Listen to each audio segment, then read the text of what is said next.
O milagre da vida. Jesus foi para uma cidade chamada Naim. Foi com seus amigos e muitas pessoas. Havia uma mulher viúva que morava em Naim. O marido dela já tinha morrido e agora o seu único filho também tinha morrido.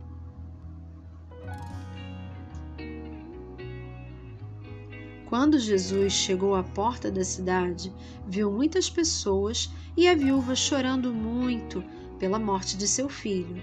Jesus teve compaixão dela e foi até lá, tocou onde o menino estava deitado e disse para ele se levantar.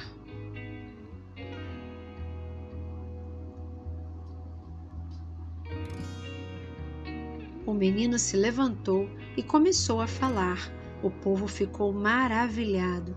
Jesus entregou o menino para sua mãe e transformou todo aquele choro em muita alegria.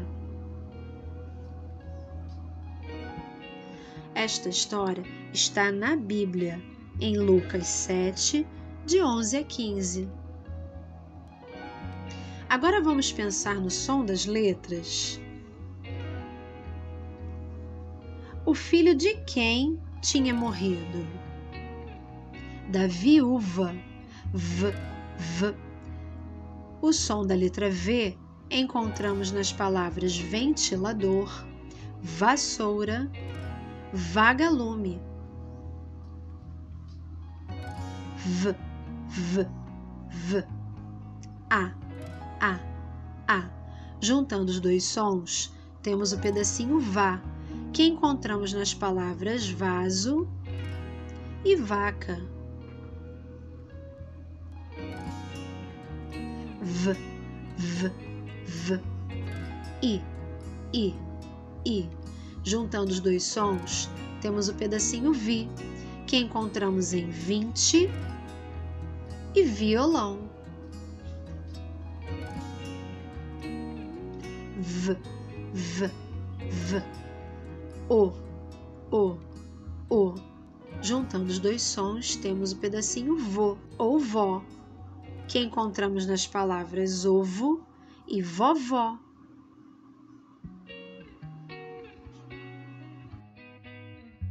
V, v, v. E. Juntando os dois sons, temos V ou vé, que encontramos na palavra vela e na palavra vestido.